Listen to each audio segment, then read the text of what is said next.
Je vous salue tous au nom de Jésus. Vous savez, quand je me suis donné à Jésus, quand je commençais à marcher avec Dieu, le premier verset que j'ai appris, c'est Jean 3,16, sur l'amour.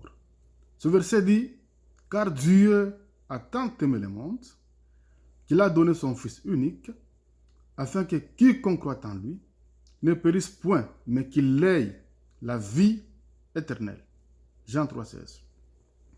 Et par ce verset, nous voyons le vrai sens de l'amour. Vous savez, c'est très facile de parler d'amour. C'est très facile de chanter l'amour comme on le voit. Mais vivre l'amour, c'est une autre chose. Je voudrais, en quelques 4 à 5 minutes, qu'on voie ensemble le vrai sens de l'amour, selon Jean 3,16.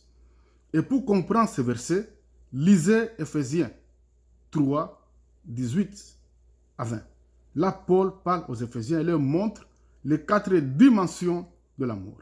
Il leur dit qu'il fallait qu'ils comprennent la largeur, la longueur, la profondeur et la hauteur de l'amour de Dieu.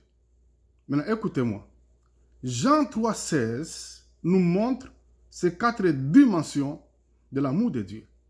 La Bible dit, car Dieu a tant aimé le monde. Il a tant aimé. Là, on voit la largeur de l'amour. L'amour doit être large. C'est-à-dire, nous devons tant aimer.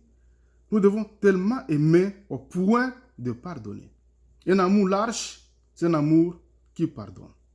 Un amour qui comprend l'autre. Un amour qui accepte l'autre tel qu'il est, avec ses faiblesses, avec ses défauts, avec ses qualités. C'est ça un amour large. Dieu a tant aimé. Il nous a tellement aimé qu'il a pardonné.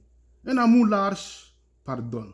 Un amour large ne juge pas, ne critique pas, mais accepte et reçoit l'autre. Ça, c'est le premier sens de l'amour. C'est l'amour large, ou l'amour dans sa largeur. Puis on dit, il a tant aimé qu'il a donné. Qu'il a donné. Là, on voit la longueur de l'amour. L'amour doit être long. Un amour long, c'est un amour sacrifice. Quand Dieu a aimé, Dieu a donné.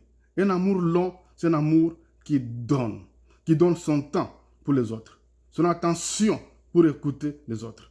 Même qui donne son argent, son soutien, son aide aux autres. Dieu a aimé, Dieu a donné. Là, on voit la longueur de l'amour de Dieu, de notre amour qu'on doit montrer aux autres. Ton amour pour les autres, pour ta famille, doit être un amour long, un amour sacrifice, un amour qui s'arrête sur les besoins des autres. Vous savez, dans la Bible, on voit une histoire du bon Samaritain. Un homme avait été attaqué, frappé, laissé presque à demi-mort. Les gens sont passés par là. Un lévite est passé, n'avait pas le temps.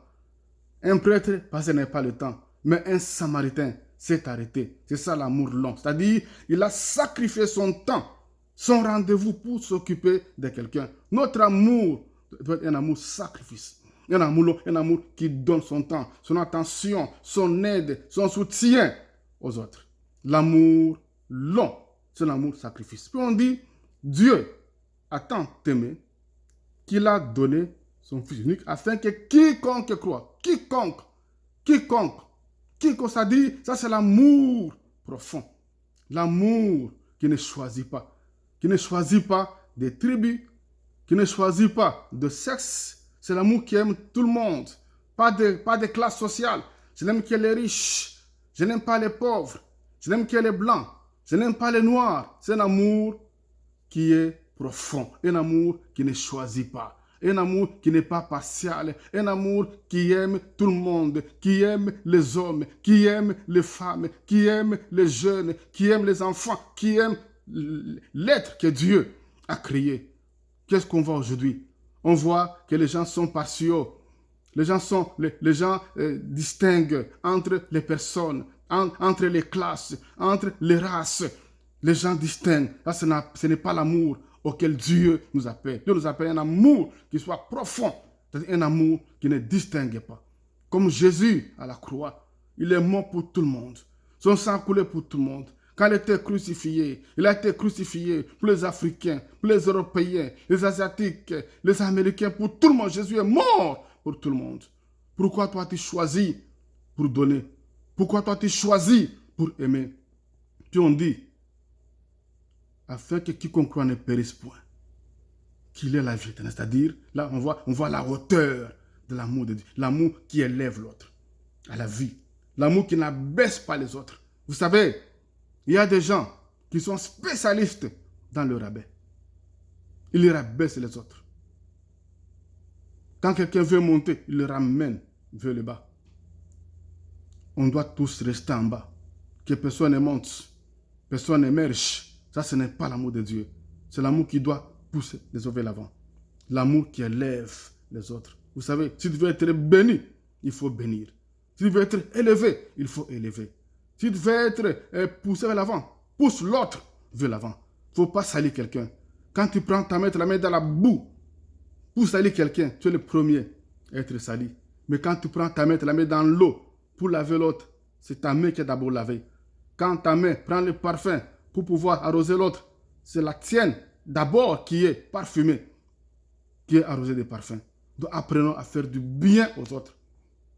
Bénis les autres. Voilà le vrai sens de l'amour. L'amour large.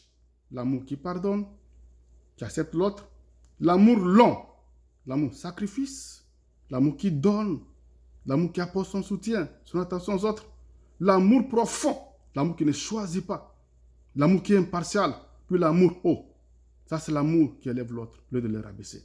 Que Dieu vous bénisse et que son amour soit profond en vous.